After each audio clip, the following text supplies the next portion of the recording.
कि दोनों problem ovaries से जुड़ी हुई है, लेकिन क्या दोनों प्रॉब्लम सेम है? तो इसका एक सीधा सीधा और एक सॉलिड जवाब होगा बिल्कुल नहीं।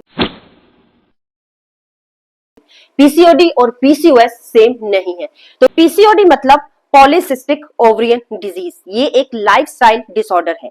इसमें ओवरीज का इमेच्योर एग बनाती है जो सिस्ट में बदल जाते हैं, और सिस्ट ये 2 भी हो सकते हैं, 4 भी हो सकते हैं, या फिर ग्रुप्स में भी हो सकते हैं। ये बिल्कुल कॉमन है कि इंडिया में 1 आउट ऑफ 3 वुमेन्स अफेक्टेड होती हैं। ओवुलेशन होती रहती है, कंटिन्यू चलती रहती है। वेट गेन माइल्ड लेडीज में हो सकता है पीसीओडी के साथ, और प्रेगनेंसी भी पॉसिबल है, लेकिन only with basic lifestyle changes. तो अब देखते हैं कि पीसीओएस क्या होता है। पीसीओएस भी इसी तरीके से एक पॉलीसिस्टिक ओवरियन सिंड्रोम है, मतलब कि ये एक हार्मोनल डिसऑर्डर है, सिंड्रोम है, मल्टीपल सिस्टम्स इससे अफेक्ट होते हैं।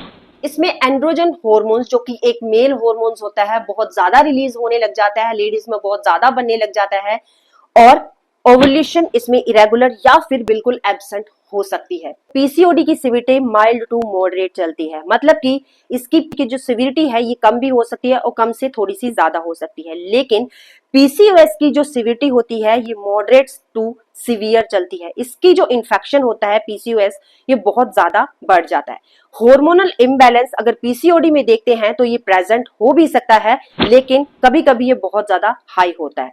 अगर पीसीओएस में देखते हैं तो हार्मोन्स का जो इम्बैलेंस होता है ये स्ट्रॉन्ग होता है, और इसमें स्पेशली कुछ जो हार्मोन्स होते हैं वो इंडिकेट किए हुए हैं, जैसे कि एंड्रोजेंस हो गया, इंसुलिन रेजिस्टेंस हो गया, तो ये हार्मोन्स बहुत हाई लेवल में चलते हैं। पीसीओडी में अगर पीरियड्स की बात करते हैं तो इरेगुलर हो जाते हैं, लेकिन बीच बीच में आते रहते हैं, और अगर पीसीओएस की बात करते हैं तो इसमें पीरियड्स बिल्कुल एब्सेंट होते हैं। नेक्स्ट, अगर प्रेगनेंसी की बात पीसीओडी में करते हैं तो पीसीओडी में इजीली प्रेगनेंसी पॉसिबल हो सकती है, लेकिन एक बेटर लाइफस्टाइल चेंजेस के साथ। इसी तरीके से पीसीओएस में प्रेगनेंसी डिफिकल्ट हो सकती है, जिसके साथ मेडिकल हेल्प बहुत ही ज्यादा जरूरी हो जाती है। पीसीओडी में अगर रिवर्सिबिलिटी की बात करते हैं तो पीसीओडी में अगर एक अच्छा लाइफस्टाइल, एक हाइजीनिक लाइफस्टाइल आप अप्लाई भी कर रहे हैं, यूज भी कर रहे हैं, तब भी पीसीओडी वापस आ सकता है। पीसीओएस में रिवर्सिबिलिटी की बात देखते हैं तो पीसीओएस की जो ट्रीटमेंट होती है, मेडिकल ट्रीटमेंट, ये बहुत लॉन्ग टाइम तक चलती है, आपको काफी लॉन्ग टाइम तक इसकी ट्रीटमेंट को यूज करना पड़ता है, तो यहाँ पे जो रिवर्सिबिलिटी के चांसेस होते हैं वो बहुत ही कम। पीसीओडी मैनेजेबल है, लेकिन एक बेटर लाइफस्टाइल से इसको कंट्रोल किया जा सकता है। पीसीओएस डेंजरस हो सकता है बहुत ज्यादा, अगर इसके बारे में हम अवेयर ना हो।